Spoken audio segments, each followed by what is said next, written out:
को मैंने पढ़ने की सआदत हासिल की है। अल्लाह रब्बुल इज्जत का इरशाद पाक है, इन्ना दीन इंदल्लाहिल इस्लाम, बेशक अल्लाह के नजदीक दीन दीन इस्लाम है।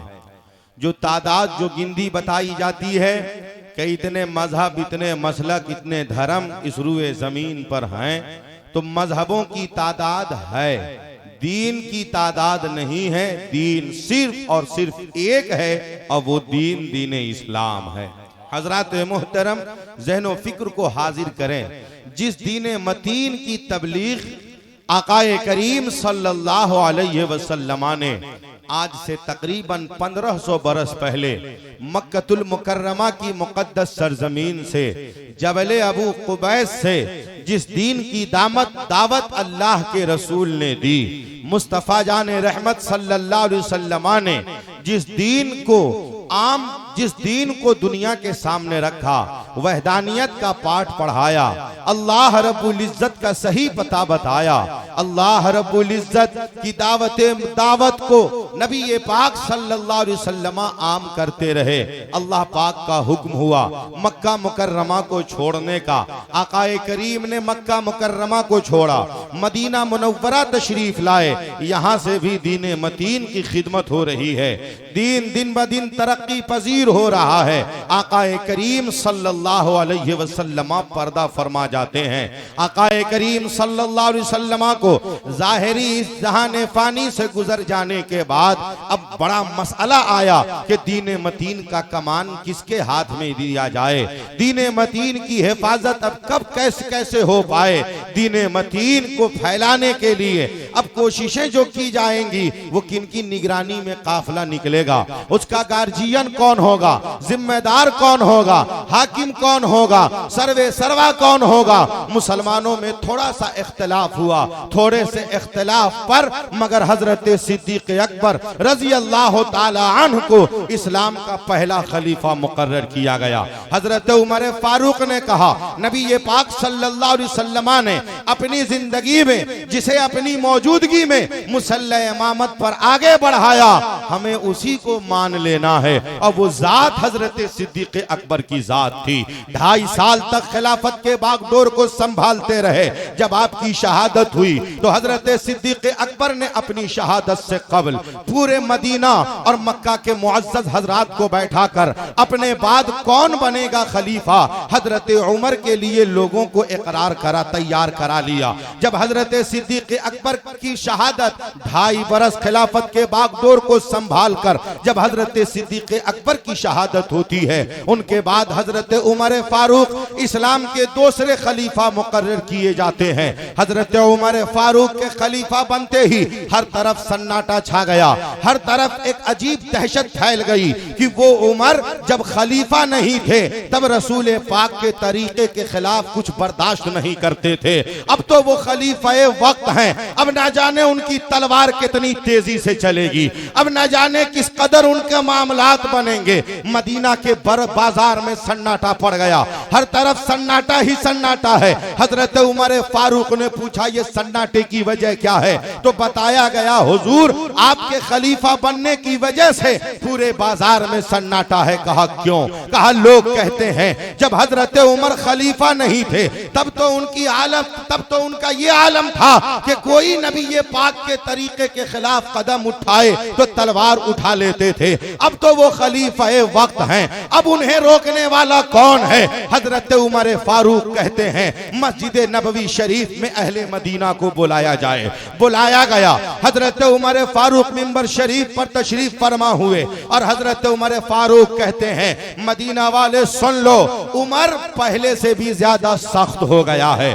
जिस दिन से उमर खलीफा बना है उस दिन से पहले से भी ज्यादा सख्त हो गया है। मगर किसके लिए? जो मेरे नबी के तरीके के खिलाफ चलेगा उसके लिए, जो मजहब इस्लाम के खिलाफ कदम उठाएगा उसके लिए, और जो नबी पाक के तरीके पर अपनी जिंदगी को गुजारेगा उसके लिए उमर फूल की खुशबू से भी ज्यादा आसान हो गया है। लोगों को समझ में ये बात आ गई कि अच्छा, हजरत उमर फारूक के इस दौर में नबी ये पाक के तरीके पे अगर चलते रहेंगे तो परेशानी नहीं आएगी, अगर तरीके को छोड़ देंगे तो फिर हजरत उमर हमारे खिलाफ, हमारे हक में वही फैसला करेंगे जो वो पहले किया करते थे। तकरीबन 10.5 साल तक हजरत उमर फारूक ने इस्लाम के बागडोर को संभाला। बहुत बड़ी सल्तनत आपकी हो गई। जब हजरत उमर फारूक की शहादत होती है, आपकी शहादत के बाद मुसलमानों के इत्तेहाद और इत्तेफाक से हजरत उस्मान गनी रजी अल्लाह ताला अन्हु को इस्लाम का तीसरा खलीफा मुकर्रर किया जाता है। तकरीबन 12 बरस तक हजरत उस्मान गनी खिलाफत के बागडोर को संभालते हैं। इस्लाम आगे की ओर बढ़ता जा रहा है, इस्लाम की ओर बुलंदी होती जा रही है। जब हजरत उस्मान गनी की शहादत मदीना मुनव्वरा में बलवाइयों ने कर दी तो मुसलमानों के इत्तेहाद और इत्तेफाक से हजरत उस्मान गनी के बाद हजरत मौला अली कर्रमल्लाहु वजहुल करीम को इस्लाम का चौथा खलीफा मुकर्रर किया जाता है। हजरत मौला अली कर्रमल्लाहु वजहुल करीम 4 साल 9 महीना तक खिलाफत के बागडोर को संभालते हैं। जब आपकी शहादत होती है तो आपकी शहादत के बाद हजरत इमाम हसन मुजतबा को मजहब इस्लाम का खलीफा 5वां खलीफा मुकर्रर किया गया। आकाए करीम सल्लल्लाहु अलैहि वसल्लम फरमाते हैं, मेरे बाद मेरे खुलफाए राशिदीन के खिलाफत की मुद्दत 30 बरस की होगी, 30 बरस की होगी। हजरत सिद्दीक अकबर से लेकर हजरत इमाम हसन तक की खिलाफत की जो मुद्दत है वो तकरीबन 30 साल मुकम्मल हो जाते हैं। इसीलिए मुअर्रिख कहते हैं कि हजरत इमाम हसन की खिलाफत भी खिलाफत राशिदा में शामिल है।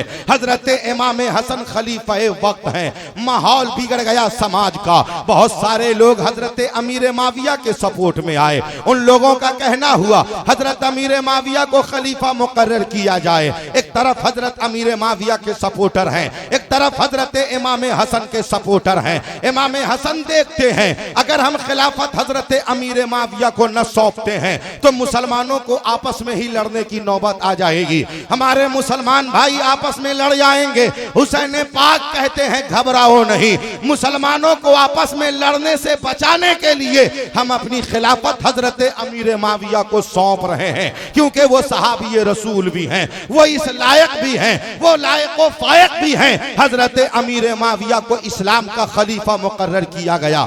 हजरत अमीर माविया इस्लाम के बागडोर को संभालते रहे, इस्लाम तरक्की पजीर होता रहा, इस्लाम डेवलप करता गया।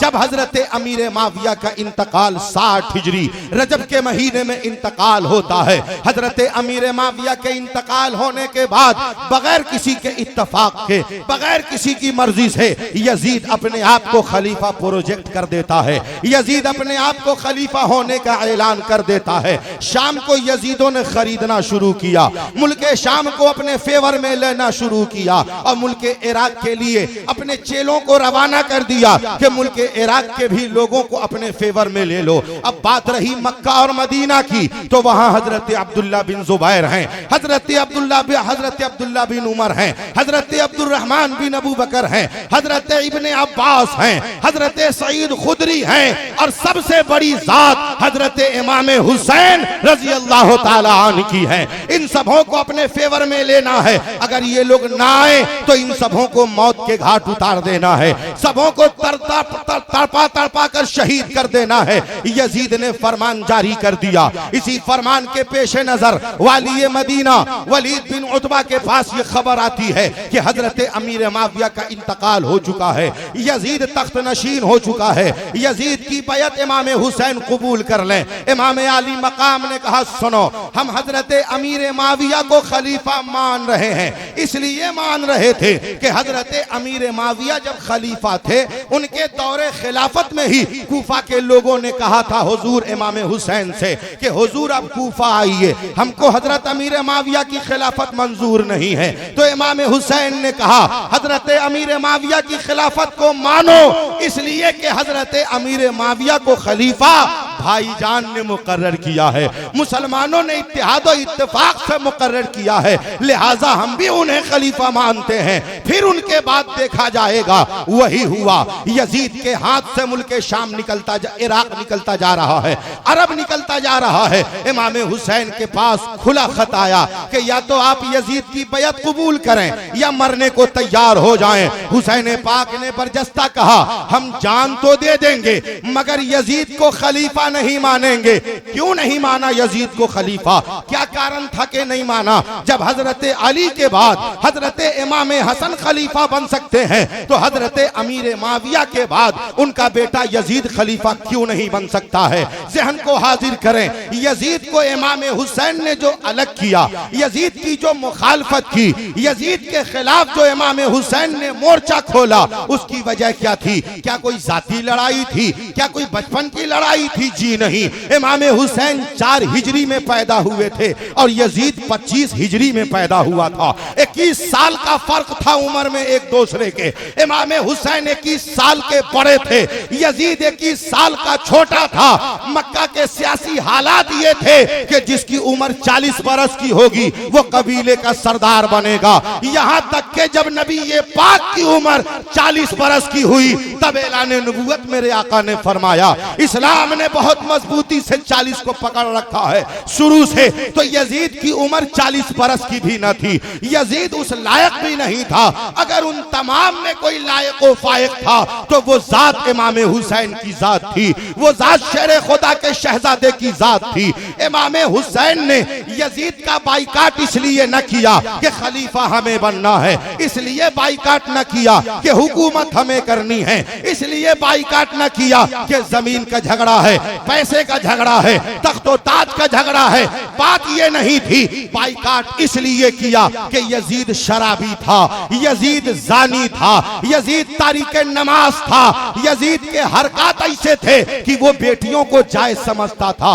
बीवियों के लिए तो आम बात थी मगर बेटियों को भतीजी, भांजी, फूफी, खाला, नानी, दादी, सौतेली माँ, ये वो तमाम रिश्ते जिनसे निकाह नहीं कर सकते हैं। यजीद इन रिश्तों को भी अपने बिस्तर के लिए दुरुस्त समझता था। यानी यजीद के हाथ में अगर इस्लाम का कमान जाता, अगर खलीफा शराबी होता तो रियाया भी शराबी हो जाती, खलीफा बेनमाजी होता तो रियाया भी ने बेनमाजी हो जाती, खलीफा अगर जानी होता तो रियाया भी जानी हो जाती, खलीफा अगर बहन बेटियों को बिस्तर पे सोलाता तो रियाया भी आम कर दे थी। ये बात मतलब इंसान के अंदर से इंसानियत को निकालना चाहता था यजीद, शराब के दलदल में उम्मत को फंसाना चाहता था यजीद, दीन से दूर करना चाहता था यजीद। इसीलिए इमाम हुसैन ने यजीद का बाइकाट किया कि हम तेरे हाथ में इस्लाम के कमान को जाने न देंगे। हम मुखालफत करके ये पूरी दुनिया को बताएंगे कि यजीद इस्लाम के खलीफा बनने के लायक नहीं है। अगर तुम्हें जान लेना है तो मेरी जान ले लो, तुम जान लेकर हमारी हुकूमत बचा सकते हो और हम जान देकर नाना जान की शरीयत को बचा ले। हजरत मोहतरम, क्यों इमाम हुसैन ने यजीद के खिलाफ मोर्चा खोला? बात समझ में आ गई? आ गई समझ में? जोर से एक मर्तबा कहिए या रसूल अल्लाह, और जोर से कहिए या रसूल अल्लाह। तेजी में इसलिए कह दिया हबीबुल्लाह भाई ताकि मैटर लोगों को समझ में आ जाए। बहुत से लोगों को अब तक ये नहीं समझ में आया कि इमाम हुसैन करबला में यजीद से लड़ क्यों रहे थे। ये जंग नहीं थी करबला में, करबला में यजीद और इमाम हुसैन के बीच जंग नहीं है। जहां जंग होती है तैयारी दोनों तरफ होती है। एक तरफ 22,000 है, एक तरफ 72 है, एक तरफ खा खा के मस्त है और एक तरफ 62 घंटे से रोजे से है। एक तरफ न दाना है न पानी है, एक तरफ खाना ही खाना है, शराब ही शराब है, अय्याशी ही अय्याशी है। ये कैसी जंग है? बराबर का मामला होना चाहिए। अगर इधर ताकतवर हैं तो उधर भी ताकतवर। क्या इमाम हुसैन के पास लोग नहीं थे? इमाम हुसैन के पास सपोर्टर नहीं थे? इमाम हुसैन के पास सिर्फ 72 ही लोग थे। इमाम हुसैन किसी को बुला नहीं सकते थे। हुसैन पाक ने बुलाया नहीं था। अगर बुला लिए हो तो यजीद से ज्यादा तादाद हुसैनियों की होती।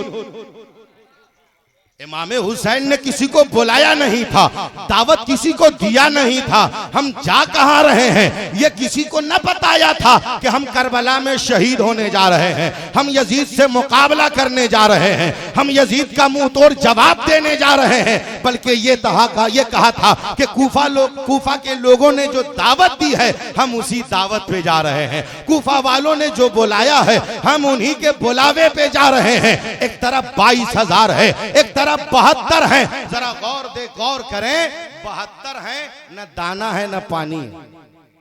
2 मुहर्रम शाबान के महीने में इमाम हुसैन मदीना से आए मक्का। शाबान रहे, रमजान रहे, शव्वाल रहे, ज़िलक़ादा रहे, जिलहिज्जा की 3 तारीख को चले मक्का से। 2 मुहर्रमुल हराम 61 हिजरी को करबला मुअल्ला पहुंचे। जब करबला पहुंचे 2 मुहर्रम को पहुंचे। 2 से लेके 6 तक जिन जिन लोगों ने खत दिया था उन लोगों से मुलाकात का सिलसिला जारी किया, मगर जालिम कोई नहीं मिला। 6 की तारीख खत्म हुई, 7 की सुबह का वक्त आया है।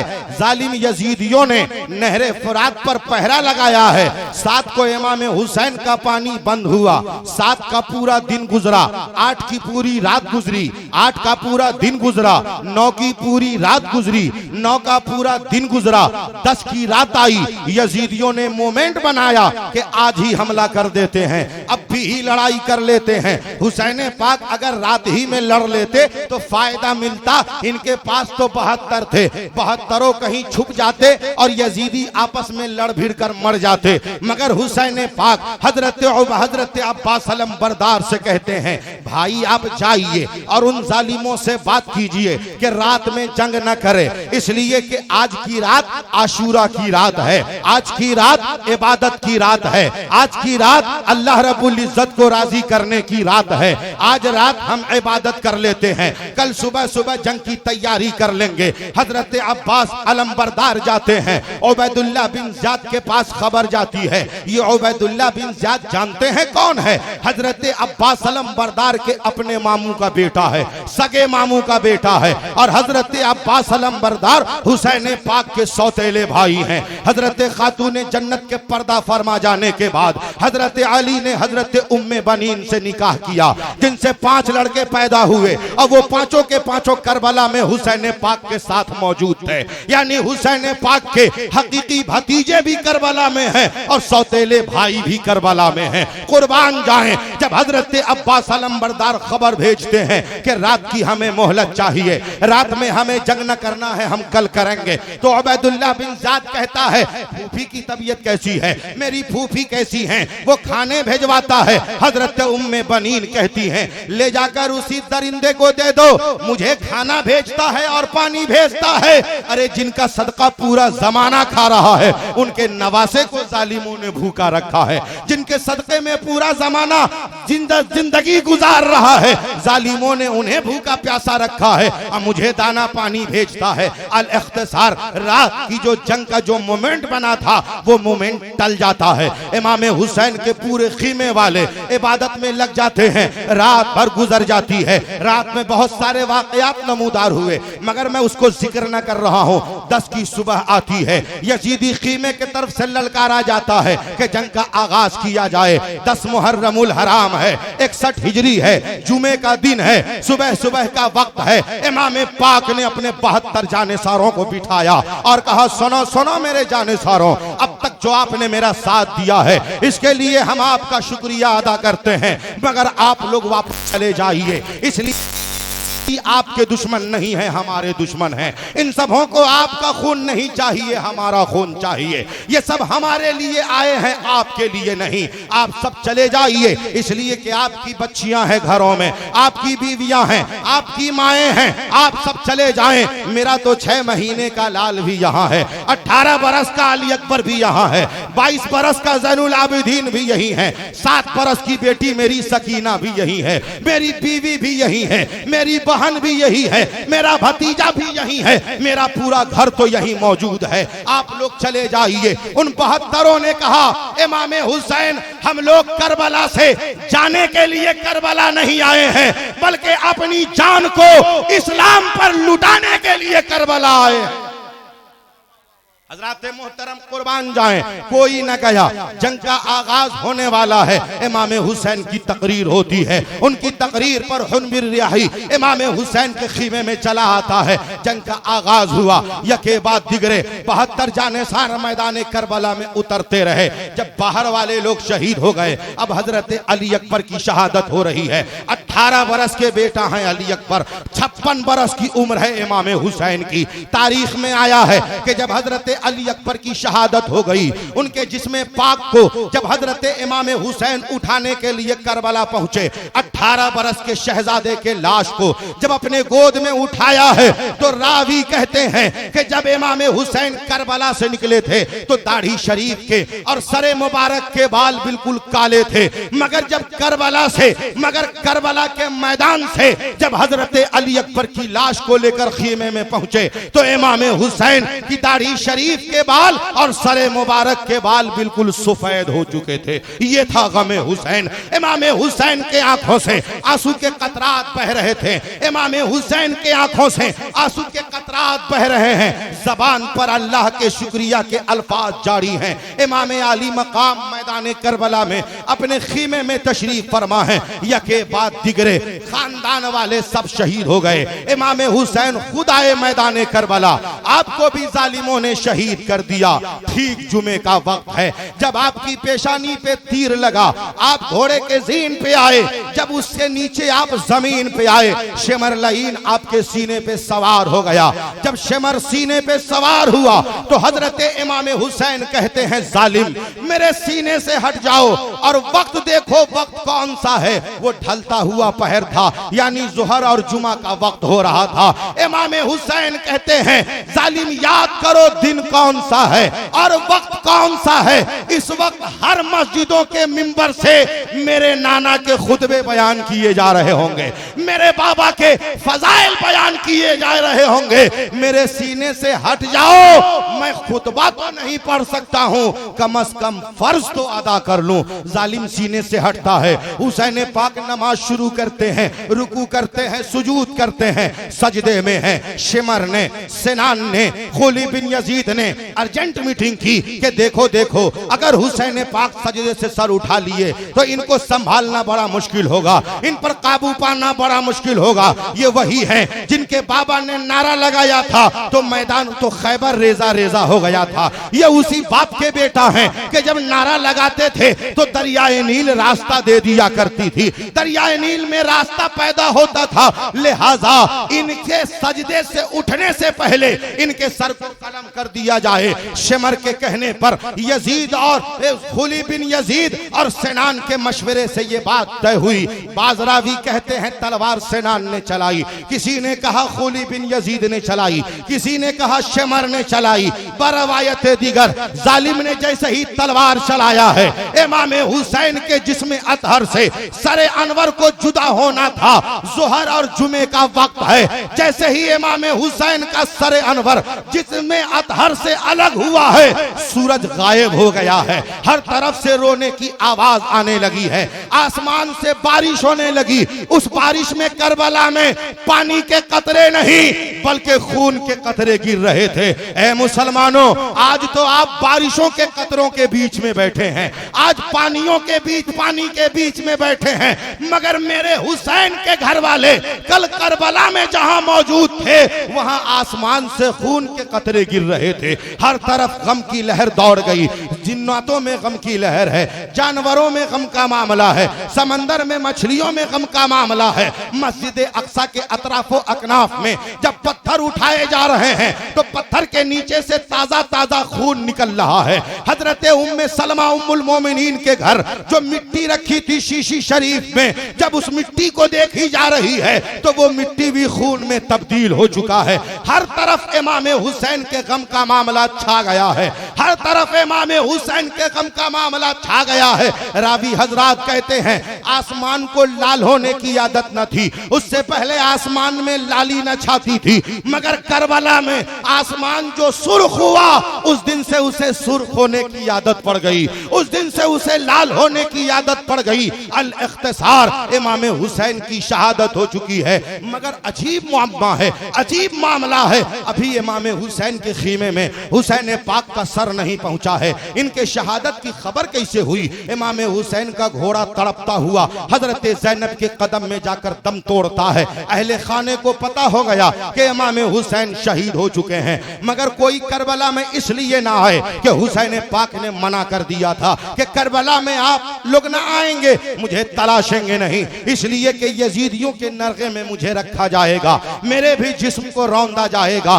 पर्दे का ख्याल करना है और सब्र को मुकम्मल मजबूती से सब्र के दामन को थामे रहना है। अल इख्तिसार कोई काफिले वाले खीमे से बाहर तो ना आए, मगर जब शाम का वक्त आता है जालिमों ने खीमे में आग लगाया।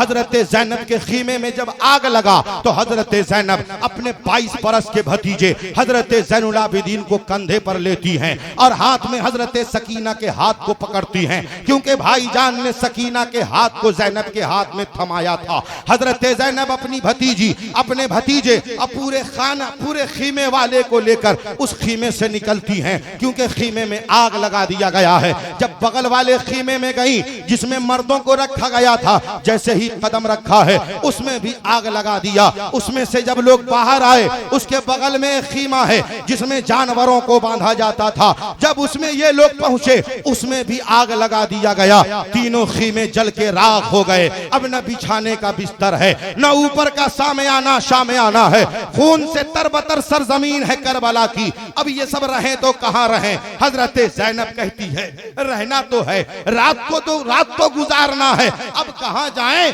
यहीं पे बैठ जाओ, खून से तरबतर सरजमीन है तो क्या हुआ, यहीं पे बैठ जाओ। जालिम कहते हैं कि इमाम हुसैन करबला में प्यासे शहीद हो गए, उनको दाना ना मिला, पानी ना मिला। अक्ल के उन अंधों से कह दो कि हुसैन पाक करबला में पानी के लिए नहीं तरस रहे थे, बल्कि पानी लबे हुसैन के लिए तरस रहा था। मेरे हुसैन करबला में दाने के लिए न तरस रहे थे, बल्कि दाना मेरे हुसैन के लिए तरस रहा था। ये तो करबला वालों का सदका है कि प्यासे चले गए, दीवानों के शरबत का इंतजाम हो गया। वो भूखे क्या चले गए कि रहती दुनिया तक न जाने उन 72 के नाम पर कितने भूखों को लंगर में खाना खिलाया जा रहा है। इमाम पाक की भी शहादत हो गई, काफिले के खीमे भी जला दिए गए। अब तो बस हो जाना चाहिए। अगर इमाम हुसैन से लड़ाई थी, मामला इमाम हुसैन से था, तो बस कर देना चाहिए। अब तो इमाम हुसैन शहीद हो गए, अब तो कुछ नहीं होना चाहिए, मामले को नॉर्मल होना चाहिए।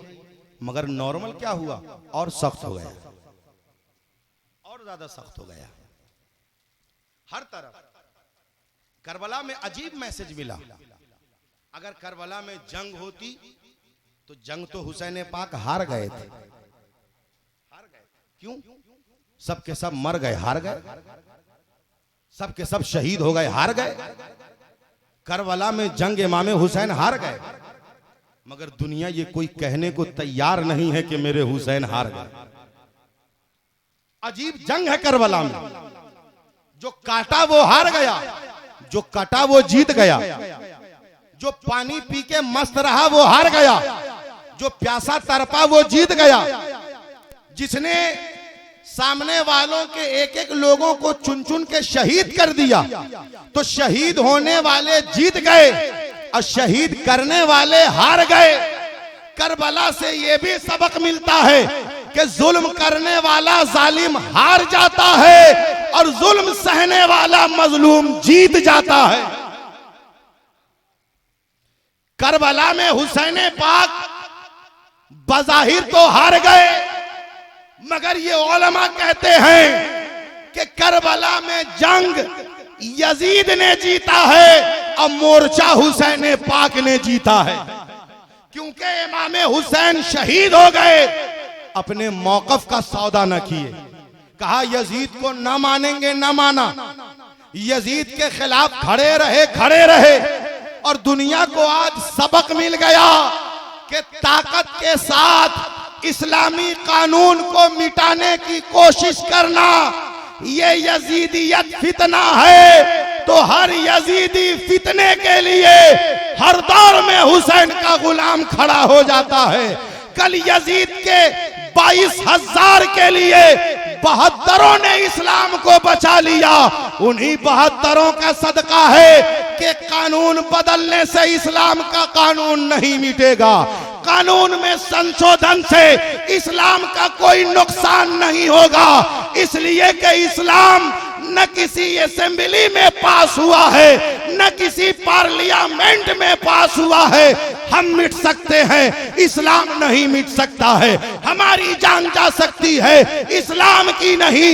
इसलिए कि इस्लाम की हिफाजत किसी दुनियादार के जिम्मे नहीं, वो तो परवरदिगार के जिम्मे है।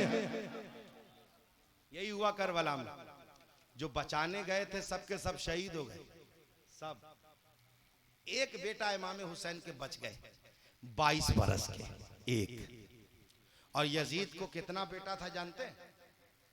कितना बेटा था जानते हैं? 15 बेटा था, एकदम कोचूच एक्स्ट्रा पीरियल के साथ 15 बेटा था। एक्स्ट्रा पीरियल भी था उसमें, 15 बेटे यजीद। मगर यजीद की नस्ल का आता पता नहीं है।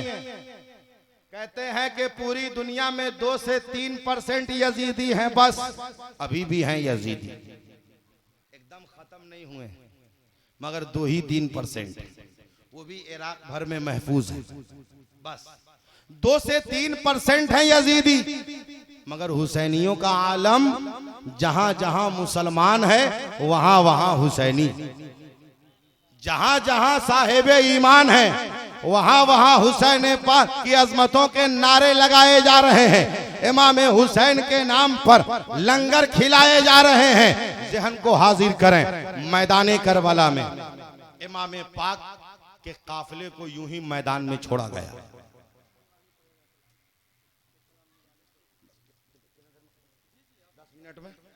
हाँ, जोर से कहिए, जोर से कहिए या हुसैन, जोर से बोलिए या हुसैन, और जोर से दोनों हाथों को लहरा के कहिए या हुसैन, और जोर से। ए दोस्त, ए देखे देखे उसको सो गया।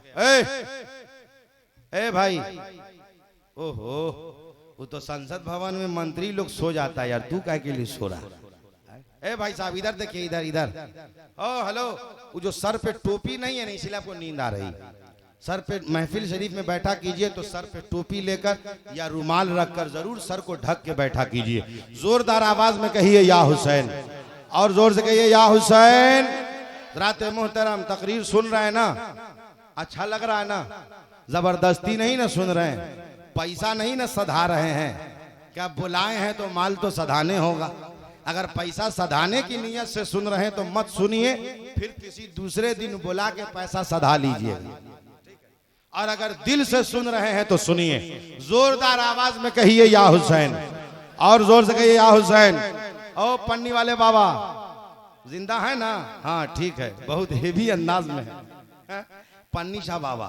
हजरत मोहतरम जहन को हाजिर कीजिए, जोरदार आवाज में कहिए या हुसैन, और जोर से कहिए या हुसैन। हजरत मोहतरम जहन फिक्र को हाजिर करें। इमाम हुसैन का काफिला करबला में है, खून से तरबतर है जमीन। रात हुई, हजरत सकीना अचानक उन सबों के बीच से कहीं गुम हो गई। हजरत ज़ैनब ने तलाशा, सकीना सकीना पुकारा, आवाज न मिली। अपनों में तलाशा, सकीना कहाँ है, नजर न पड़ी। हैं कौन कौन?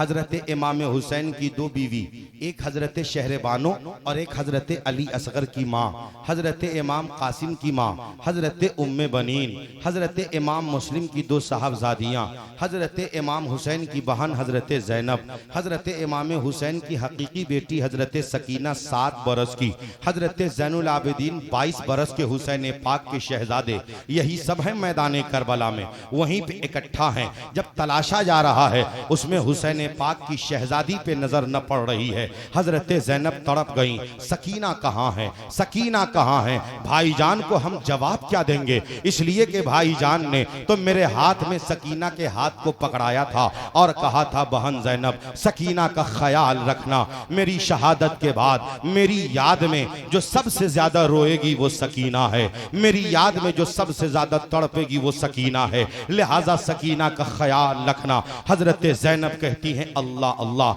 न जाने सकीना कहाँ है। अब हजरत सकीना को तलाशने की कोशिश की जा रही है। हजरत ज़ैनब नकाब पहनती हैं, अपने साथ कनीज़ाओं को लेती हैं और अपने काफले के पास से निकलती हैं। हजरत ज़ैनुल आबिदीन को कहती हैं बेटे ख्याल रखना सबका, और सब के सब यहीं पे इकट्ठा रहना, मैं जाती हूँ, आवाज तो न लगाऊंगी, खामोशी के साथ सकीना को मैदान करबला में तलाशूंगी, कहीं सकीना पे नजर पड़ जाएगी। जब हजरत ज़ैनब निकलती हैं तलाशते तलाशते तो एक तरफ से सिसकियों की आवाज आ रही है, सकीना के सिसकने की आवाज आ रही है। जब हजरत ज़ैनब उधर बढ़ती हैं तो क्या देखती हैं, एक टीला है, और करीब जाती हैं तो क्या देखती हैं, एक जिस्म है जिसमें सर नहीं है, उसके कमर में पट्टा है। जब उस पट्टे को देखा तो समझ जाती हैं ये तो वही पट्टा है जो भाईजान की कमर में हमने बांधा है पट्टे की शक्ल में। अम्मी जान के दुपट्टे का जो कपड़ा है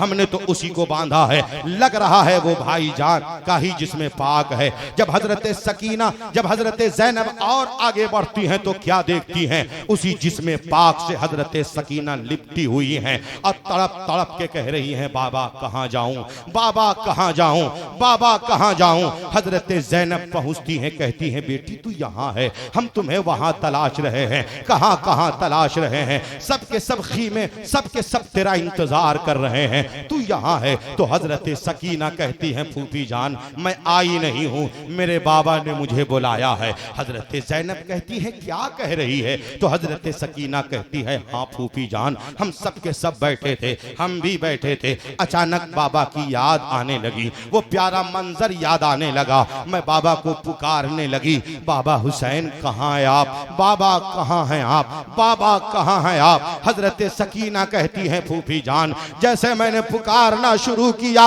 मुझे आवाज मिलने लगी सकीना मैं यहाँ हूँ, सकीना मैं यहाँ हूँ, सकीना मैं यहाँ हूँ। फूफी जान मैं उठी, कदम को बढ़ाने लगी, आवाज मिलने लगी सकीना मैं यहाँ हूँ, सकीना मैं यहाँ हूँ। 7 बरस की शहजादी कहती है फूफी जान जब मैं आई तो क्या देखा कि बाबा जान के जिसमें अतहर से सरे अनवर अलग है, मेरे बाबा का सर नहीं है मेरे बाबा के जिसमें पाक के पास, मगर कमर के पट्टे को देखकर मैं भी पहचान गई, अपने बाबा के सीने से लिपटकर तड़पने लगी और सोने लगी, इसलिए कि जब जब मुझे चैन न मिलता था तो बाबा के सीने पे मैं सर रखा करती थी। हजरत सकीना कहती हैं फूफी जान मैं आई नहीं हूँ, बाबा के इशारे पे मैं आई हूँ। तो हजरत ज़ैनब कहती हैं ठीक है बेटी अब तो चलो हम लोग जहाँ बैठे हैं वहीं चल के बैठते हैं। तो सकीना तड़प के कहती है फूफी जान आप जहाँ बैठी हैं वहाँ हमारा कौन है, वहाँ हमारा क्या है, वहाँ पे कौन सा इंतजाम है। फूफी जान सब के सब यहीं आ जाओ, बाबा के जिसमें पाक के पास बैठते हैं। करबला में वो 10 मुहर्रमुल हराम का दिन गुजरा है, 11 की रात आई है। उस रात में हुसैन के दीवाने कहलाने वाले अखाड़ा में खेल खेल कर सरहात को फोड़ फाड़ कर आराम करते हैं, शराब पी पी कर नशे में चूर होकर नालियों में पड़े रहते हैं, ताज़िया के नाम पर अय्याशी और बदमाशी कर कर न जाने गलियों में कहां पे यूं ही पड़े रहते हैं। मगर कुर्बान जाएं करबला में इमाम हुसैन के घर वालों का आलम क्या है। बेटी के सामने बाप का जनाजा बगैर सर का है, बीवी के सामने शौहर का जनाजा बगैर सर का है, बहन के सामने भाई का जनाजा बगैर सर का है, माँ के सामने बेटे का जनाजा बगैर सर का है, 22 बरस के बेटे के सामने बाबा जान का जनाजा बगैर सर का है। सबके आंखों में आंसू तो है मगर जबान पर अल्लाह रब्बुल इज्जत के शुक्रिया के अल्फाज हैं। जब रात का कुछ हिस्सा गुजरा है, हर तरफ तन्हाई छाई है। आज सूरज तो दिन में ही गायब हो गया, चांद भी आज नजर नहीं आया। रावी कहते हैं कि मुकम्मल 3 दिन तक करबला में सूरज नजर नहीं आया। 3 दिन तक करबला में सूरज नजर नहीं आया। एकदम हर तरफ अंधेरा छाया रहता था, न कोई बदली है न कोई बादल है, यूं ही सूरज गायब है। इमाम हुसैन का काफिला करबला में है, रात का आखिरी हिस्सा गुजर रहा है, हर तरफ अंधेरा है। आसपास से कदमों के आहट की आवाज मिलती।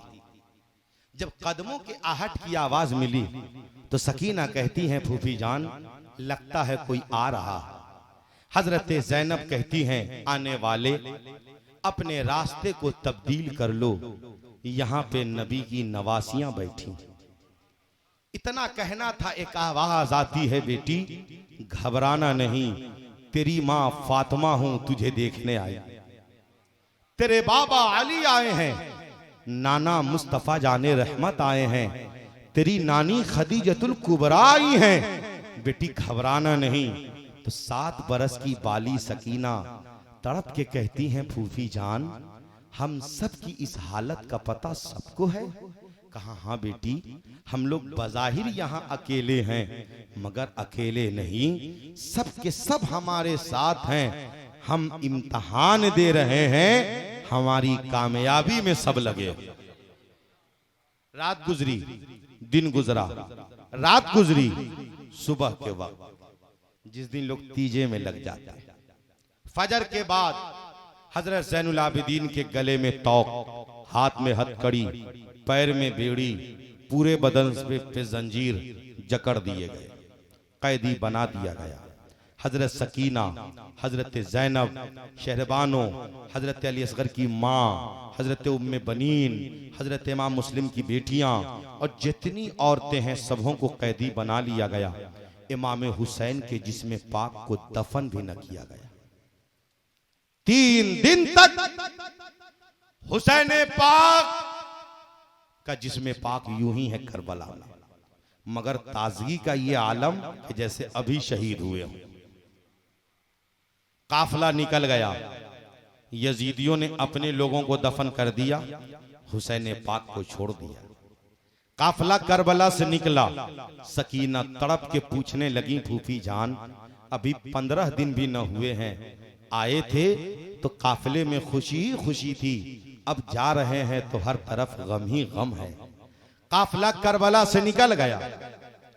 बाद में जब ये सब करबला से निकले, नहर फुरात के उस पार एक कबीला था, उन सबों में ये खबर गई कि वहां पे जो लोग इकट्ठा थे वो सब इमाम हुसैन को घेर कर उन्हें शहीद कर रहे थे।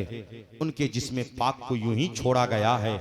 उन लोगों ने आके दफन किया, इमाम पाक के कब्र पाक को, मज़ार अक़दस को तैयार किया। ज़हन को हाजिर करें, इमाम हुसैन का काफिला निकल चुका है कूफा के लिए। कूफा से ये काफिला जाएगा दमश्क, दमश्क से ये काफिला जाएगा करबला होता हुआ मदीना मुनव्वरा। अब आप बताइए, न हम कूफा लेकर जा सकते हैं आपको, न कूफा के रास्ते दमश्क लेकर जा सकते हैं। सिर्फ खाका इसलिए बता दिया है ताकि पूरा मजमून जहन में आ जाए, दरमियान पूरी मजमून जहन में आ, मुकम्मल मजमून जहन में आ जाए। सिर्फ दरमियान की एक बात बता रहा हूँ और अपनी गुफ्तगू को खत्म करने जा रहा हूँ। जोरदार आवाज में एक मर्तबा पूरा मजमा कहे या हुसैन, और जोर से कहिए या हुसैन। हुसैन पाक का काफिला कूफा के लिए निकल पड़ा।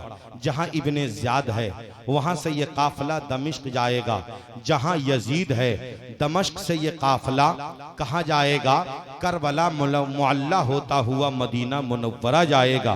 जहां इमाम हुसैन की बेटी हजरत सुगरा अब्बा का इंतजार कर रही हैं कि अब्बा आएंगे तो पूछेंगे कि हमें बुलाया क्यों नहीं।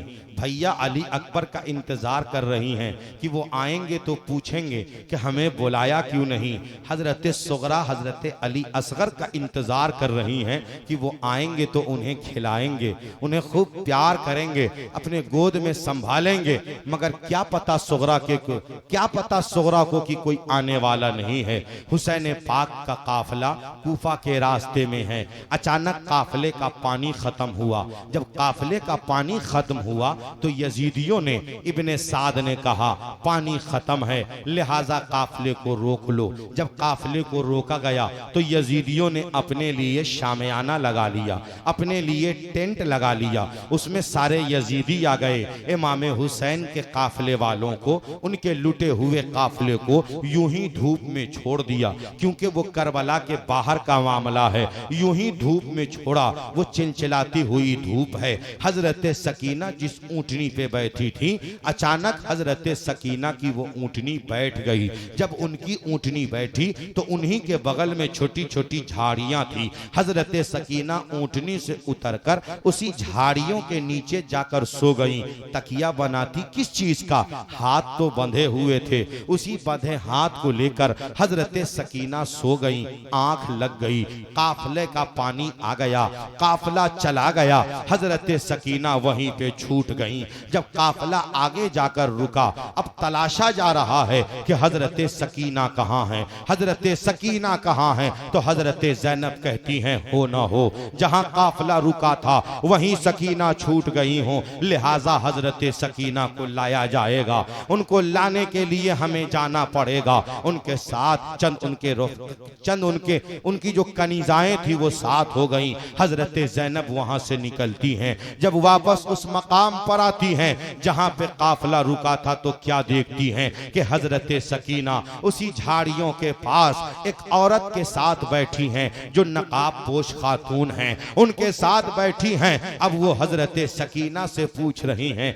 बेटी तू कौन है, तू कैसे यहाँ आई है। वो अपने दुखरे को सुना रही हैं। सकीना तड़प तड़प कर अपने वाकयात बयान कर रही हैं और सकीना कह रही हैं अब मुझे लेने कोई ना आएगा, अब मुझे संभालने कोई ना आएगा। तो वो खातून पूछती है क्यों, कोई कैसे नहीं आएंगे, तेरे बाबा जरूर किसी को भेजेंगे। तो हजरत सकीना कहती हैं अब कोई नहीं आएगा, इसलिए ना आएगा कि मेरे बाबा का जिस्म करबला में है, सर कूफा के रास्ते में है। तो अब कौन आएगा मुझे संभालने। मेरे बाबा होते मैं छूटती नहीं, क्योंकि मैं अपने बाबा के ही गोद में बैठी होती, मैं उन्हीं के पास होती, मैं छूटती नहीं। हजरत ज़ैनब आती हैं, आवाज लगाती हैं, कहती हैं बेटी सकीना घबराओ नहीं, मैं आई हूं, तेरे बाबा ने मुझे भेजा है। हजरत सकीना दौड़ कर जाती हैं, अपने फूफी के कलेजे से लगती हैं और तड़प तड़प कर कहने लगती हैं फूफी जान आप मुझे छोड़कर चली गई थी। तो हजरत ज़ैनब पूछती हैं वो खातून कौन है, जिनसे तू बातें कर रही थी वो कौन है। तो हजरत सकीना कहती हैं मुझे नहीं पता वो कौन है। कहा क्या बात कर रही है, तू बातें कर रही है नहीं पता है। कहती हैं हाँ फूफी जान नहीं पता है। कहा वो कब से तेरे पास हैं। तो हजरत सकीना रोने लगती हैं और कहती हैं फूफी जान जब मेरी आंख खुली, क्योंकि जिस ऊंटनी पे थी वो ऊंटनी बैठ गई थी, मैं उतरकर झाड़ियों के नीचे सो गई थी। जब मेरी आंख खुली काफिला जा चुका था, हर तरफ तन्हाई ही तन्हाई थी। मैं रोने लगी, अपने बाबा को पुकारने लगी। उतने में ये खातून आती है, मुझे अपने गोद में संभालती है और मुझसे कहती है बेटी तू क्यों रोती है, तू कौन है। तो मैं कहने लगी मैं बाबा हुसैन की बेटी हूं, मेरे बाबा को जालिमों ने करबला में शहीद कर दिया है। हजरत सकीना कहती हैं फूफी जान वो मुझसे पूछती थी, अब मैं भी तड़पती थी, उनके भी आंखों से आंसू के कतरात बहते थे। हजरत सकीना पूछती, हजरत ज़ैनब पूछती हजरत सकीना से कि तूने पूछा नहीं कि वो कौन है। तो हजरत सकीना कहती नहीं मुझे नहीं पता वो कौन है। हजरत ज़ैनब कहती हैं ए खातून आपका शुक्रिया कि आपने मेरी भतीजी की जो निगरानी की है उसके लिए मैं आपका शुक्रिया अदा करती हूँ, मगर एक गुजारिश है आपसे कि कम से कम अपने चेहरे को तो दिखा दें, अपना नाम तो बता दें कि आप कौन हैं, अपने बारे में तो बता दें कि आप कौन हैं, क्योंकि दुनिया में लोग मुझसे पूछेंगे सकीना किसके पास थी, तो मैं क्या जवाब दूंगी। बता दें आप कौन हैं। आवाज आती है ज़ैनब पहचानती नहीं हो, ज़ैनब पहचानती नहीं हो। अब भी हजरत ज़ैनब खामोश हैं। जब हजरत ज़ैनब कहती हैं चेहरे से पर्दे को कम से कम हटाएं, जैसे ही चेहरे से पर्दे को हटाया है, हजरत ज़ैनब चेहरे पाक को देखती हैं, दौड़ पड़ती हैं। अचानक वो चेहरा नजरों से ओझल हो जाता है। हजरत ज़ैनब लौट कर आती हैं। हजरत सकीना उनके कलेजे से लगती हैं, कहती हैं फूफी जान उनको देखकर आप क्यों रोने लगी, वो कौन है, वो कौन है। तो हजरत ज़ैनब कहती हैं बेटी तू किसी और के पास नहीं, दादी जान फातिमतुज़ ज़हरा के पास थी। वो तेरी दादी हैं, वो तेरी दादी जान है। मैं दौड़ी इसलिए कि तू तो अपने दादी के गोद में खेल ली, मगर मैं अपनी माँ के कलेजे न लग सकी, इसलिए मैं दौड़ी हूँ। बेटी घबराना नहीं, मैंने कहा था कि करबला में भी हमारे घर वाले साथ थे, रास्ते में भी हमारे घर वाले हमारे साथ। इमाम पाक का काफिला आगे बढ़ गया, करबला से कूफा पहुंच गया। रास्ते में बहुत सारे वाकयात नमूदार हुए, बहुत सारे यहूदी मुसलमान हुए, छोटी छोटी जंगें हुई। वहां से काफिला दमिश्क पहुंचा जहां यजीद है। तो यजीद के दरबार में ये शोहरा है, पूरे दमिश्क में एक ही डंका बज रहा है कि हुकूमत के गद्दार का सर आ रहा है। कहिए माज़अल्लाह। सबको कहा गया है कि हुकूमत के गद्दार का सर आ रहा है, और यहां तो नवाज अहमद मुख्तार का सर आ रहा। जब काफिला आया तो नबी पाक का एक आशिक है जो तिजारत के सिलसिले में करबला पहुंचे, ये दिमश्क पहुंचे, रहने वाले मदीना के हैं। इमाम हुसैन के सरे अनवर को देख रहे हैं, वो रो रहे हैं, तड़प रहे हैं, आंखों से आंसू के कतरात बह रहे हैं। उनको रोता देख लिया हजरत सकीना ने। हजरत सकीना कहती हैं क्यों रो रहे हो? इसलिए रो रहे हो कि मेरे बाबा बच गए, मेरे भाई बच गए, इसलिए रो रहे हो कि हम लोग बच गए? वो और रोने लगे। अब पास आकर पूछते हैं शहजादी आप कौन हैं? तो सकीना कहती है मैं हुसैन पाक की बेटी सकीना हूं। वो नजरों को नीची करते हैं, कहते हैं शहजादी मैं आप और आपका और आपके अहले बैत का बागी नहीं, ये गुनहगार आपका आशिक है। इसलिए मैं नहीं रो रहा हूं कि आप सब बच गए हैं, मैं इसलिए रो रहा हूं कि मदीना में आकाए करीम को जिस पेशानी को हमने चूमते देखा है, आज उसी पेशानी पे तीर का जख्म देख रहे हैं। हम इसलिए रो रहे हैं कि जिस गर्दने पाक को मेरे नबी बोसा देते थे, आज उसी गर्दने हुसैन को तने हुसैन से अलग देख रहे हैं। सकीना कहती है अच्छा आप हमारे नाना जान के आशिक हैं? तो वो कहते हैं आप ये कह दें खुदा कबूल करे। कहते हैं कोई ख्वाहिश हो इस गुनहगार के लिए, कोई खिदमत हो तो कह दें। तो सकीना तड़प के कहती हैं आप अगर हम सबके चाहने वाले हैं तो जाइए ना और जालिमों से कहिए ना कि मेरे बाबा के सर को मेरे सामने कर दे, क्योंकि बहुत दिन हो गए जब से चली हूं, सर को इस कदर रखा गया है कि मेरे बाबा के चेहरे पे मेरी नजर नहीं पड़ पा रही। कहे ना कि बाबा के सर को मेरे सामने रखे। हजरत सकीना के कहने पर वो आशिक आगे बढ़ते हैं, खुली बिन यजीद के पास जाते हैं और जाकर खुली बिन यजीद से कहते हैं इमाम हुसैन के सरे अनवर को सकीना के सामने कर दो। कहा ऐसे नहीं करेंगे, तिजारत के लिए जो दिरहम लेकर गए थे सब दे दिया। कहा सब ले लो और सरे हुसैन को हजरत सकीना के सामने कर दो। जब सामने किया तो हजरत सकीना कहती हैं कि आपने मेरी ख्वाहिशों का ख्याल रखा है, कल नाना जान से कहकर मैं आपकी ख्वाहिशों की तकमील कराऊंगी। काफिला जब आगे बढ़ता है, एक बूढ़ी आती है जिसका नाम फिजा है। वो पानी लेकर, खाना लेकर और चादरें लेकर वो आती हैं। अपनी औरतों को भेजती हैं कि जाओ उनका खैर मकदम करो, मेहमान नवाजी करो। हजरत ज़ैनब पूछती हैं उन पानी पिलाने वाली औरतों से, ये पानी क्यों पिला रही हो? तो औरतों ने कहा, हमारी मालकन वो जो बूढ़ी है जो झुक के चलती है, उसी के कहने पे हम लोग पानी पिला रहे हैं। कहा बुलाओ उसे। जब वो पास आई तो हजरत ज़ैनब पूछती हैं आप कौन हैं? तो वो कहती है मैं फिजा हूँ। जब मैं जवान थी मदीना जाया करती थी, हजरत खातून जन्नत की बारगाह में रहा करती थी, उनकी खिदमत किया करती थी, छोटे मोटे काम में हाथ बटाया करती थी। 80 बरस की लगभग उम्र हो चुकी थी उस बुढ़िया की, नजरें कमजोर हो चुकी थीं। वो हजरत ज़ैनब को बहुत अच्छे से न देख पा रही थीं। बीमारी और उम्र की वजह से वो झुक चुकी थी, झुक के चलती थी, लाठी के सहारे झुक के चलती थी। जब वो कहने लगी कि मैं पानी पिलाने आई हूँ, तो हजरत ज़ैनब पूछती हैं ये पानी क्यों पिला रही हैं आप? करबला से लेकर यहाँ तक ये इंतजाम न हुआ, आज यजीद के शहर में ये इंतजाम क्यों है?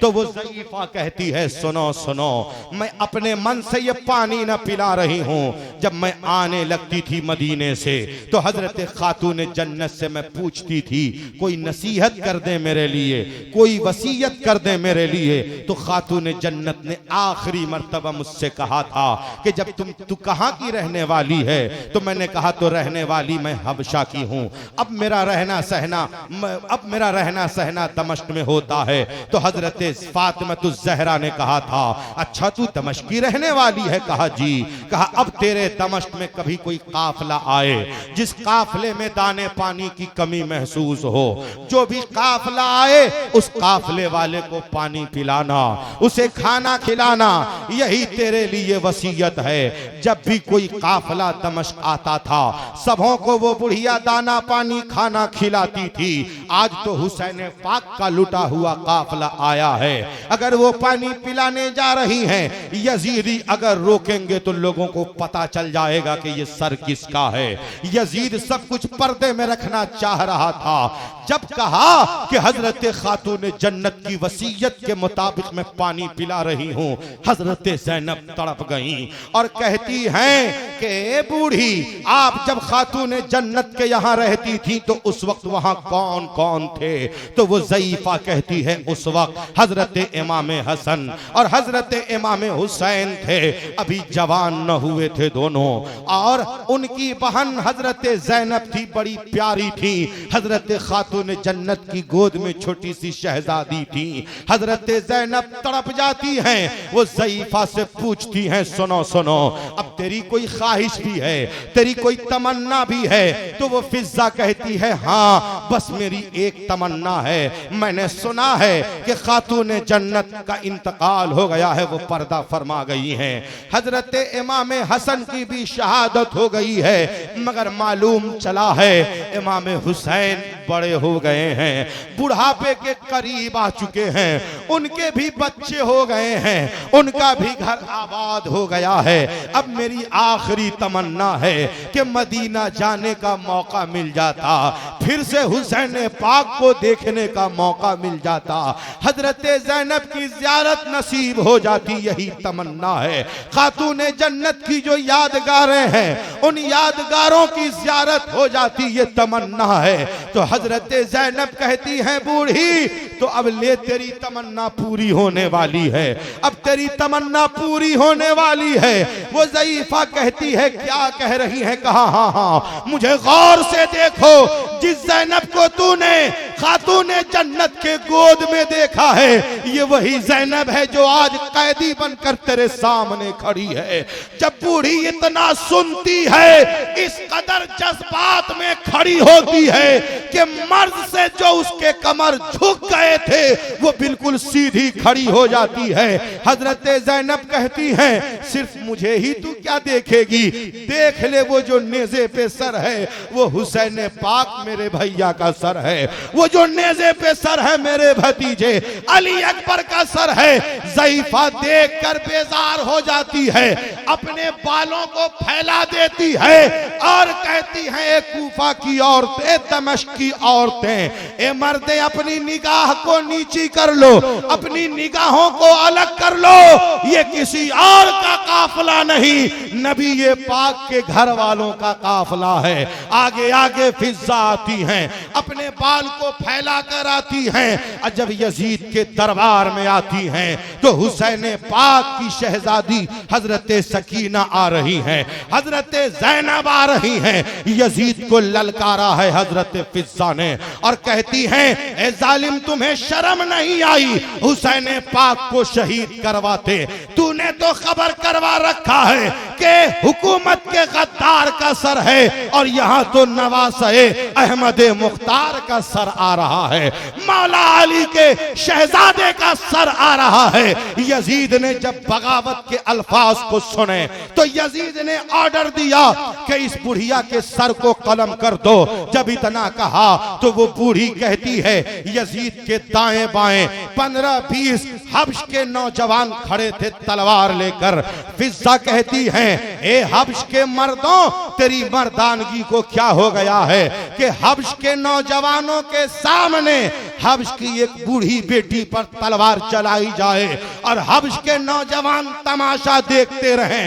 इतना कहना था, उन 15 जवान ने तलवार म्यान से बाहर कर ली और यजीद से कहा, हे यजीद, अगर फिजा पे तलवार चला तो हम तेरे गर्दन को अलग कर देंगे। यजीद मौके को भांप लिया कि अगर मामला कुछ बिगड़ा तो हमारी हुकूमत का तख्ता पलट हो जाएगा। फौरन हुक्म दिया, ठहर जाओ, बूढ़ी पे हमला न करो। हजरत ज़ैनब तड़प जाती हैं, अपने चेहरे को मदीने के जानिब कर लेती हैं और कहती हैं, नाना जान ये कैसा मंजर है, तेरे ही कलमा पढ़ने वाले को, आप ही का कलमा पढ़ने वालों ने आपके नवासे को शहीद किया, कोई सामने ना आया। आज एक हब्श की बूढ़ी पे तलवार चल रही है तो हब्श का नौजवान सामने आ जा रहा है। अल इख्तिसार, यजीद कुछ नरमी बरतना शुरू किया। हजरत ज़ैनुल आबिदीन को ऑफर किया कि जो जुमा आ रहा है इस जुमे में खुतबा आप ही दें। दमिश्क को ये कहना शुरू किया और अहले दमिश्क को अपने फेवर में लेना शुरू किया कि हम इमाम हुसैन के बागी नहीं हैं, हमने उबैदुल्लाह बिन ज़ियाद को नहीं कहा था मारने को, अगर शहीद करने को न कहा था, अगर उसने शहीद करवा दिया तो तूने उसको मौत के घाट क्यों नहीं उतारा, तू उसे इनाम क्यों दे रहा है, इब्ने साद को इनाम क्यों दे रहा है, शिमर को इनाम क्यों दे रहा है, खूली को इनाम क्यों दे रहा है, सिनान को इनाम क्यों दे रहा है। ये इनाम देना ये बता रहा है कि सब यजीद के इशारे पर हुआ है, सब यजीद के फरमान पर हुआ है। जब हजरत ज़ैनुल आबिदीन को जुमा में खुतबे का मौका मिलता है, दमिश्क की वो मस्जिद है, हजरत ज़ैनुल आबिदीन खुतबे के लिए बैठे हैं। जब आपका खुतबा शुरू होता है, खुतबे के बाद आलम यह हुआ कि पूरा दमिश्क अब यजीद के खिलाफ जहन बना रहा है। यजीद बड़ा चंट और चालाक था, हालात को भांप लिया कि अगर इनका खुतबा जारी रहा तो कहीं पूरा शहर मेरे खिलाफ न खड़ा हो जाए, कहीं मेरी हुकूमत का बेड़ा गर्क न हो जाए, इसलिए अटेंडम आजान पुकारने का बहाना बनाया और खुतबे को खत्म करवा दिया।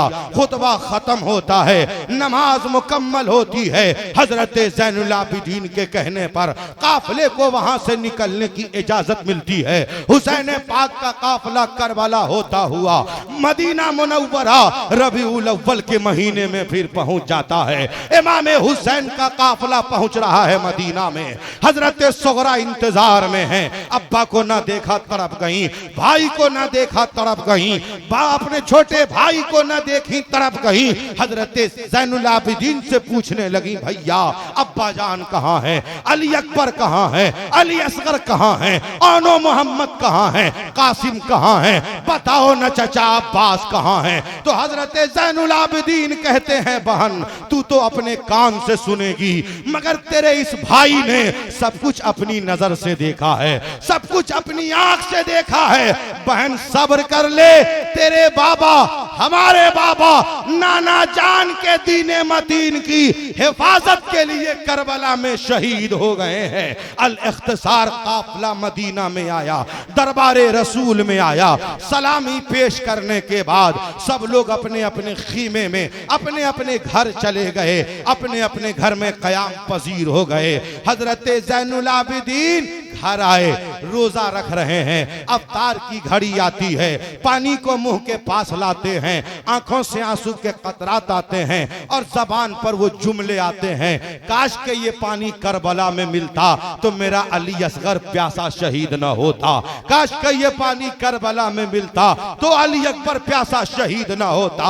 आंखों से आंसू के कतरात आते, फिर अफ्तार कर लेते। उनकी पूरी जिंदगी इसी तरह से गुजर रही है। अचानक 63 हिजरी का जमाना शुरू होता है। 3 साल अभी मुकम्मल होते हैं कि यजीद ने मुस्लिम बिन उतबा नामी शख्स को लीडर बनाकर, सिपह सालार बनाकर 22,000 लश्कर अशरार या 20,000 लश्कर अशरार, बरवायत दिगर 20 या 12,000 लश्कर के साथ मदीना पे चढ़ाई करवा देता है। मदीना पर अटैक होता है। मदीना मुनव्वरा में 700 सहाबी रसूल को शहीद किया जाता है। तकरीबन 10,000 मोमिनीन और ताबईन को शहीद किया जाता है। औरतों की इज्जतें तार की जाती हैं, तार की जाती हैं। मस्जिद नबवी शरीफ में घोड़े और गधे बांधे जाते हैं। 3 दिन तक मस्जिद शरीफ की आजानें बंद रहती हैं। हजरत सईद बिन मुसय्यिब सहाबी रसूल फरमाते हैं कि जिन दिनों यजीद जुल्म सितम के पहाड़ तोड़ रहा था, उन दिनों मैं मस्जिद नबवी शरीफ में छुपा हुआ था। जब जब आजान का वक्त आता था, कब्र रसूल से आजान की आवाज आती थी। मदीने की हुर्मत को पामाल किया। ये सब बढ़े मक्का पर। रास्ते में ही मुस्लिम बिन उतबा मर गया। जब मरा तो उसी में से एक को गवर्नर, एक को सिपह सालार बनाकर मक्का पर चढ़ाई किया। मक्का पे चढ़ाई करना था कि खिलाफे काबा जलाया, हुदूद हरम में कचड़े फेंके गए, उसे नापाक किया गया, खून की नदियां बहाई गईं और जितने मुअज्जज हजरात थे मौत के घाट उतारने का काम शुरू किया गया। खिलाफे काबा में आग लगाया। जैसे ही खिलाफे काबा में आग लगाया, उसी वक्त हजरत इब्राहिम अलैहिस्सलाम ने वो तबर्रुक जो हजरत इस्माइल अलैहिस्सलाम के फिदिये में जो दुम्बा ज़बह हुआ था, उस दुम्बे के सिरे के सींग के हिस्से को बतौर तबर्रुक खाने काबा में जो रखा था, वो तबर्रुक उस वक्त तक वहां मौजूद था।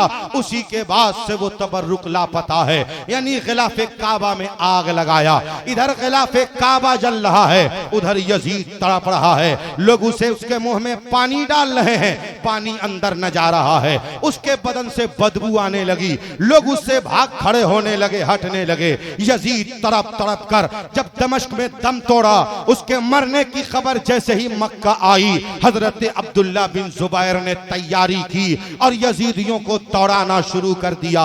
इस तरह से यजीद वहां से भाग खड़ा हुआ, उसके चेले भाग खड़े हुए। मक्का पर हजरत अब्दुल्ला बिन जुबैर का कब्जा हो गया और मदीना मुनव्वरा पर सहाबी रसूल हजरत सईद खुदरी रजी अल्लाह ताला अन्हु का कब्जा हो गया। मदीना के बागडोर को वो संभाल रहे हैं, मक्का के बागडोर को हजरत अब्दुल्ला बिन जुबैर संभाल रहे हैं। इराक उसके हाथ से निकल गया, वहां वो इराक उसके हाथ से निकल गया। मुल्क शाम और इराक के कुछ हिस्से पर यजीद की अभी हुकूमत चल रही है। अचानक मुख्तार बिन उबैदा नामी एक शख्स ने बगावत कर दी। उसकी बगावत के बाद कूफा भी यजीद के हाथ से निकल जाता है।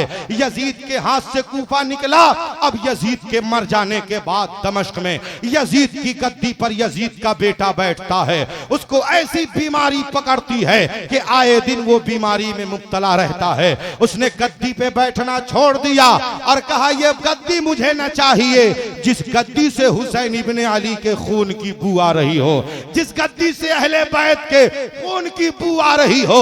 लोगों ने यजीद के बेटे से कहा है यजीद के शहजादे अब आपका जानशीन कौन होगा? आप तो अपने बाप के जानशीन बन गए, अपने भी वली अहद का ऐलान कर दो। अपने बाद कौन आपका वली अहद बनेगा, ऐलान कर दो। यजीद के बेटे ने कहा ए मुल्के शाम वालों, मैं किसी वली अहद का अब ऐलान न करने वाला हूं, इसलिए इस हुकूमत में लज्जत नहीं है जो हुकूमत अहले बैत को शहीद करके हासिल की गई हो, उस हुकूमत में लज्जत नहीं है। जिस हुकूमत में आकर मैं बीमार पड़ गया हूं, ये हुकूमत न चाहिए। मैं तुम सबों को आजाद करता हूं, जिसकी बैत कबूल करनी है कर लो, जिसके पास जाना है चले जाओ। तो शाम भी हजरत अब्दुल्ला बिन जुबैर के कमान में आ गया। इस तरह से यजीद की हुकूमत का बेड़ा गर्क हो गया। मुख्तार बिन उबैदा ने जब कूफा के बागडोर को संभाला तो उसने फरमान जारी किया कि कितने कूफी इमाम हुसैन के खिलाफ करबला में थे, रिपोर्ट दो। तो रिपोर्ट ये आया कि 6000 कूफियों ने अपने आप को हाजिर किया था हुसैन पाक के खिलाफ करबला में। 6000 कूफी शामिल थे। कहा उन 6000 को बुलाओ, उनकी औलादों को बुलाओ। जब हुसैन की औलाद जिंदा ना रही, उन कूफियों की भी औलाद जिंदा ना रहेंगी, उनको बुलाओ। जब बुलाया गया तो इब्ने साद का बेटा गिरफ्तार होकर आया।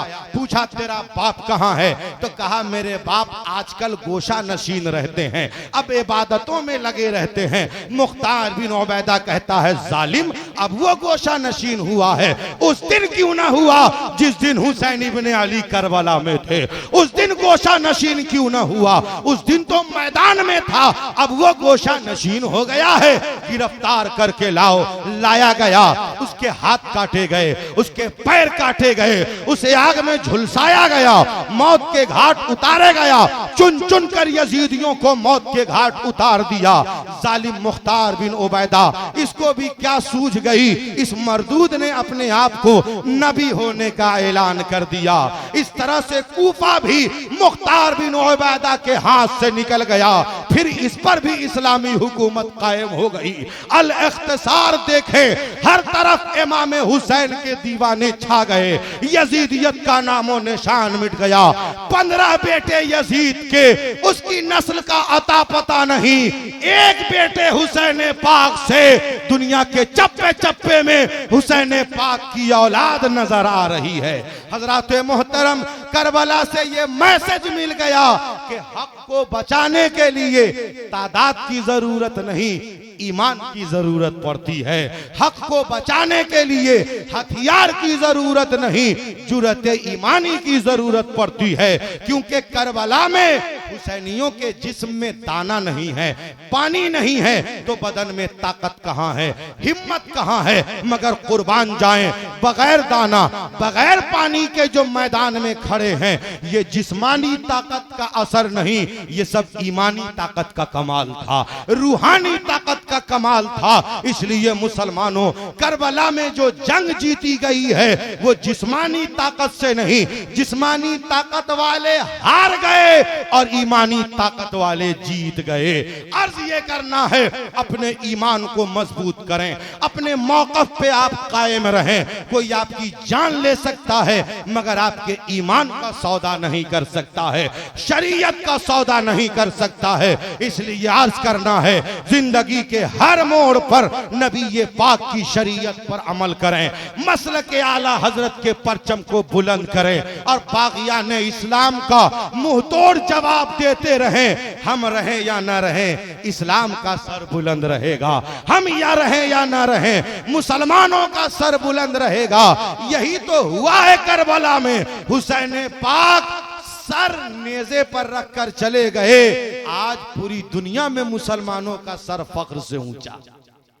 अगर वो सौदा कर लिए होते, माज़अल्लाह हाथ दे दिए होते तो क्या होता?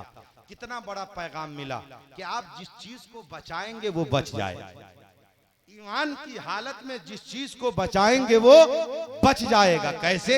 हुसैन पाक ने कहा हाथ नहीं देंगे, तो जिंदगी में कहा नहीं देंगे, तो अल्लाह पाक ने ऐसा इंतजाम कर दिया कि बाद शहादत भी उन दरीदा दहनों को वो हाथ न मिल सका। इसलिए हुसैन पाक ने कहा था न देंगे, तो जिंदगी में जब न दिया तो बाद शहादत भी न मिल सका। मिला तो सरे हुसैन, नेज़े पे चढ़ गया मेरे हुसैन पाक का सर। ये भी कमाल देखे, हुसैन पाक हाथ नहीं दे रहे, सर दे रहे हैं। क्या मैसेज? ये मैसेज दे रहे हैं कि नेज़े पे सर जाएगा, हम कुरान की तिलावत करेंगे और दुनिया को बताएंगे हुसैन मरा नहीं है। कल भी हुसैन जिंदा था, आज भी हुसैन जिंदा है। हजरात मोहतरम, अर्ज करना है मुहर्रम शरीफ का एहतराम जरूरी। शराब नोशी, जुआबाजी, लोगों को तकलीफ पहुंचाना, लोगों के सामान को बर्बाद करना, किसी को निशाना बनाकर मार लाठी उसका मुंह हाथ फोड़ देना, ये मुहर्रम नहीं है। हू हल्ला हंगामा, ये मुहर्रम नहीं है। जोकर बनना, बंदर बनना, भालू बनना, नौटंकी का नाच करना, ये मुहर्रम नहीं है। मुहर्रम में रोजे रखे जाते हैं, कुरान की तिलावतें की जाती हैं, दुआए आशूरा पढ़ा जाता है, इमाम हुसैन के नाम पे शरबत पिलाया जाता है। आप शराब पीने में लग जाते हैं, आप जुआ में लग जाते हैं, आप लाठी खेलकर लोगों को नुकसान पहुंचाने में लग जाते हैं। अगर खेलने का शौक है लाठी कि हमको हुनर सीखना है, तो हुनर सीखने के लिए पीने की जरूरत नहीं है। रोजे से रहिए, वजू से रहिए। अगर लाठी ले भी लिया है तो ख्याल रहे कि हमारे इस अंदाज से किसी को तकलीफ न हो। हुसैन पाक के नाना की वो बात याद नहीं है। मुसलमान वो है जो जबान से किसी को तकलीफ न पहुंचाए, नजर से किसी को तकलीफ न पहुंचाए, कदम से किसी को तकलीफ न पहुंचाए, हाथ से किसी को तकलीफ न पहुंचाए। क्या मतलब? जबान से ऐसी बात न बोलें जो किसी को बुरी लग जाए, आंख से ऐसी नजर न डालें जो किसी को बुरी लग जाए, हाथ से ऐसे काम न करें जिससे किसी का दिल दुख जाए। ख्याल करें, आप ये न समझें कि आप अकेले हैं। अगर खड़े होकर पेशाब करेंगे टोपी पहनकर तो लोग कहेगा मुसलमान बहक गया है, खड़े खड़े पेशाब कर रहा है। अगर बैठकर करते हैं तो लोग कहेगा जरूर वो मुसलमान होगा, क्योंकि वो तरीका इस्लामी तरीका है। अगर प्यासों को पानी पिलाते हैं लोग समझ जाएंगे जरूर वो हुसैनी होगा, क्योंकि हुसैन पाक प्यासे गए, उनके दीवाने उनके नाम पर प्यासों की प्यास बुझा रहे हैं, भूखों को खाना खिला रहे हैं। अर्ज करना है, बड़ा अच्छा जलसा सजाया है। शहीद आजम कॉन्फ्रेंस जो आपने रचाया है, यकीनन इमाम पाक की बारगाह में कबूल होगा। क्यों? कि बादल अपने काम में लग गया, आप अपने काम में लग गए। आज कल करबला में यजीदी हार गए थे, आज यहाँ बादल हार गया है, हुसैनी जीत गया है। हजरत मोहतरम, बारिश होती रही, जलसा होता रहा। इस वक्त जितने लोग बड़ी बड़ी कॉन्फ्रेंसों में होते हैं उतने लोग तो यहाँ भी मौजूद हैं। माशाअल्लाह, अल्लाह पाक की बारगाह में दुआ है मौलाए करीम हम सबों की शिरकत को कबूल व मंजूर फरमा, हम सबों को एक बना, नेक बना। अब हजरत अल्लामा अलहाज हबीबुल्लाह फैजी साहब, उनसे पहले कोई और शायर साहब, सब के सब आने वाले हैं। दोनों हाथों को उठाएं और जोरदार आवाज में कहें या हुसैन, और जोर से कह दीजिए या हुसैन। जो बातें मेरी बुरी लगी हों मुझे माफ करेंगे, जो बातें अच्छी लगी हों उन्हें उन पे अमल करेंगे। फिर कभी आपकी मोहब्बतों ने इर्तजा कमाल अशरफी को याद किया, हम होंगे, आप होंगे, मजहब इस्लाम की बहुत सारी बातें होंगी। जब तक के लिए इर्तजा कमाल के सलाम मोहब्बत को कबूल करें। वमा तौफीकी इल्ला बिल्लाह। अस्सलामु अलैकुम व रहमतुल्लाह।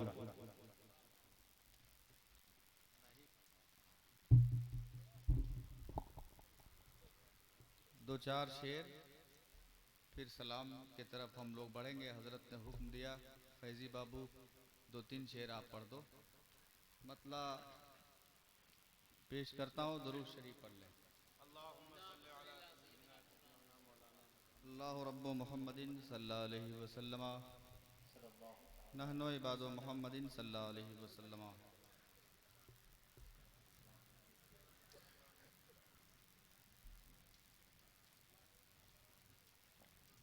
एक बार और दुरूद शरीफ पढ़िए।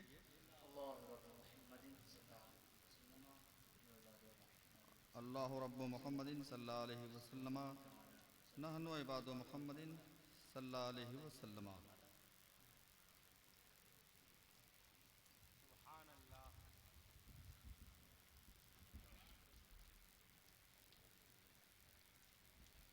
किसी दिन ख्वाब में जलवा दिखाना, रहमते आलम।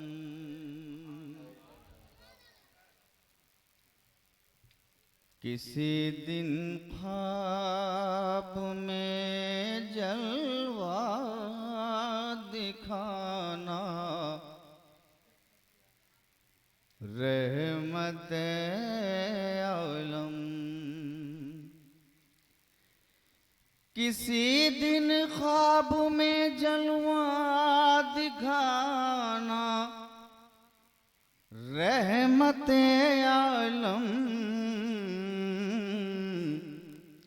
मेरी सोई हुई किस्मत